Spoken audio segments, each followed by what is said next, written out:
Hello, Soberinos, and welcome to this week's Friday Fix.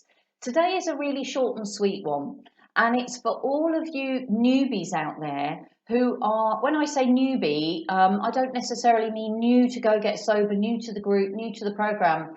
I mean new to stopping drinking. In other words, you are at the beginning of your sober journey. We've had a lot of people in the group recently who are either brand new and have just stopped drinking recently, and we've also had people who are starting again. That they've already done periods where they've stopped drinking and lived their life sober for a bit. They've gone back to drinking again, and now they're starting again, starting afresh. So this is really for you guys who are at the beginning of your journey into living your life sober. And it's a little bit of advice. If you feel that it is overwhelming to think about never having a drink again for the rest of your life. Now, this doesn't apply to everybody, but I remember it does apply to some people. And I remember when I first stopped drinking, for me, the thought of never having a drink again was incomprehensible. I couldn't imagine going through the rest of my life without alcohol. I couldn't compute that. It was too overwhelming for me. And I know that this is a common experience for lots of people, so I thought this was worth sharing with you. Now, you will have at some point heard the expression one day at a time. Now, this is an age-old kind of anecdote, cliche that gets trotted out time and time again, but it is an anecdote or a cliche worth paying attention to. I can tell you from my own experience. I mean, I remember when I first stopped drinking, my first weekend sober was tough. It was a real struggle because weekends were when I really let rip with my drinking. And I remember my first weekend sober really having to work hard to not drink, simply just to get through the day without drinking. And I remember that first weekend, in fact, the first few weekends, really having to concentrate on just not drinking. And that old expression, one day at a time, really comes into its own in the early days of living your life sober. But what I did with it is I took it a stage further.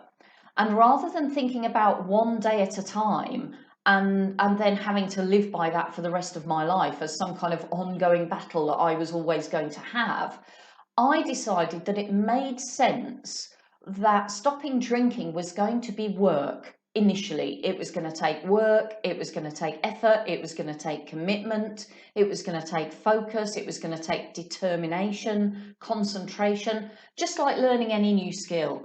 If I was learning to play a musical instrument or learning a new language, it was going to take that level of energy and commitment to learn this new skill of living my life sober.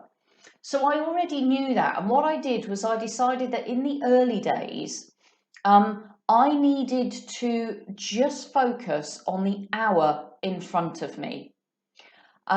Because for me, focusing on the day ahead was even a bit too overwhelming. I don't know if you found this, but certainly for me, when I first stopped drinking, those first few weekends, thinking of the day ahead, thinking of the evening ahead was just like, oh my God, I can't do this. I can't even think about this afternoon, let alone this evening. Let alone the rest of my life without alcohol. So I learnt to focus on the hour ahead. And for me, it was more than just thinking to myself, all I've got to do for the next hour is not drink. Although that came into it, what it was also about was saying to myself, okay, all I've got to do for the next hour is not drink. What am I going to do instead of drinking? What am I going to do that's going to make it easier for me to get through the next hour without drinking? Now, that might be things like, well, certainly for me, it was things like hiding away, going to bed, going for a nap, reading a book, watching a movie, going for a walk. But if you can plan something for the next hour the hour ahead of you that you're going to do instead of drinking, it helps to distract you from thinking about drinking. It gives you a plan, and when you have a plan, you're much more likely to stick to it and be successful. And it also gives you something to focus on. It gives you a purpose, and it also raises your levels of confidence because you know what you're doing for the next hour. And focusing on the hour ahead of you or the hour in front of you is manageable. You can focus on the hour ahead much, much easier than you can focus on the whole day ahead, or the evening ahead, or the week ahead, or the months ahead, or the year ahead. All of that you can leave. You don't need to think about the rest of that right now, because the rest of that will become easier as each day passes. So let's say on a scale of 1 to 10, 10 being the highest level of difficulty and 1 being super easy, let's say that today you're living your life sober is difficulty level 10. It's the highest level of difficulty you can imagine. It's an 8 or 9 or 10, say. And while you're in that level of difficulty that's way up here, and you start to think about the month ahead of you and never having alcohol again, or the year ahead of you and never having alcohol again, because you're in that 8, 9, 10 level of difficulty, that is just like, it's just mind-blowing. It's incomprehensible. You can't comprehend it. It seems impossible. But when you get to halfway through the next month, or you get to 3 months down the line, you will no longer be at that level 8, 9, 10 difficulty. You will have started to come down. And if you imagine you're in that level 2, 3 or 4 difficulty, or even level 1, so like it's super easy, by the time you get to level 1, level 2, level 3, even level 4 of easiness, contemplating the rest of the month or the rest of the year or even the rest of your life is a breeze. It's not an issue. It's not a problem. So there's very little point while you're at levels 8, 9, 10 of difficulty. There's very little point considering the next week, the next month, the next year. There's no point because it's going to seem too difficult. It's going to seem impossible. All you need to do for now is to concentrate on the hour ahead of you and decide what you are going to do in the hour ahead of you that's going to get you through.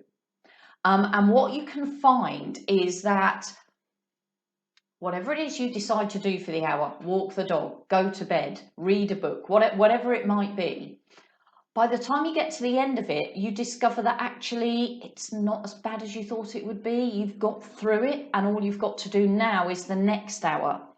And it does get easier. What have I note? I've put a note here. As it gets easier, as time passes, it becomes less about just getting through and more often about experiencing, living and enjoying. And that is exactly it. The longer you spend getting through the hours ahead of you, the more confident you become, the easier it becomes.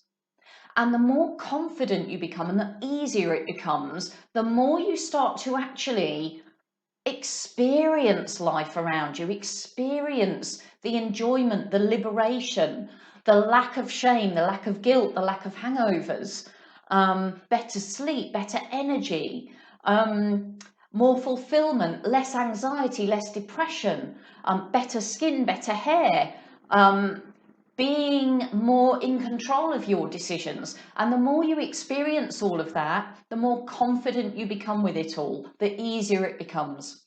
And so, of course, as it becomes easier, you start experiencing authentically being present in your life, and a kind of authenticity to the interaction you have with what's going on around you, rather than everything being through this sort of alcoholic haze.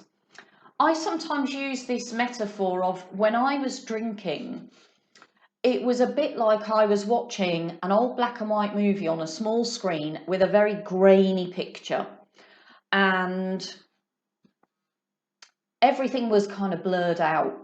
The good was blurred out, the bad was blurred out, the ugly was blurred out. And quite often we drink because we are trying to blur stuff out. We are trying to escape stuff. We're trying to escape distressing and difficult thoughts, or we're trying to escape distressing and difficult emotions. Or we might just be trying to escape being with ourselves because we don't like ourselves very much. So what we do is we blur it all out. The problem with blurring it all out with alcohol is that we also blur out the rest of it as well. We can't pick and choose what we blur out. The whole picture is blurred, not just the bad bits and the ugly bits. The good bits are also blurred out as well.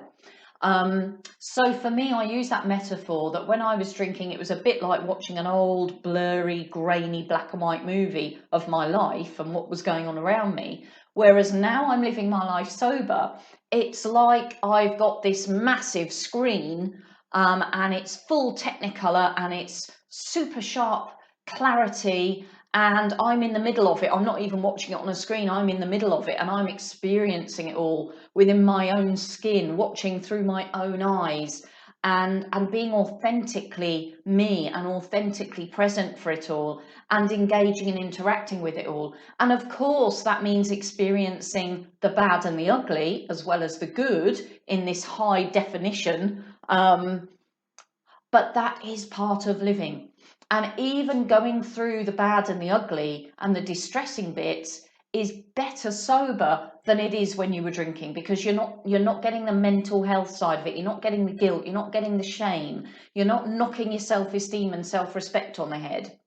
And that's actually one of the reasons it can seem overwhelming when you first stop drinking, because you know you're no longer hiding from the distressing stuff. You know you're going to have to face that.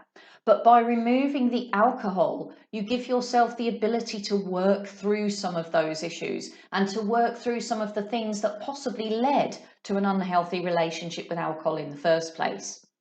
So it enables you to move from that old grainy black and white image into this new Technicolor, vivid and authentic experience of your life, with you at the helm, with you controlling things. As far as any of us can control what's going on in our lives, the bits that you can control, you're in control of. So my advice to you, if you're in the early days of living your life sober, is to focus only on the hour ahead of you. Once it gets easier, you can do more and more of planning ahead, and you can start thinking more about the future. But for now, for the beginning, just focus on the hour ahead of you. I will look forward to catching up with you in tomorrow's Saturday Share, where I will share with you the good, the bad and the ugly of my life sober. And I will look forward to hearing your goods, your bads and your uglies as well. But in the meantime, let's go get sober together. Bye for now.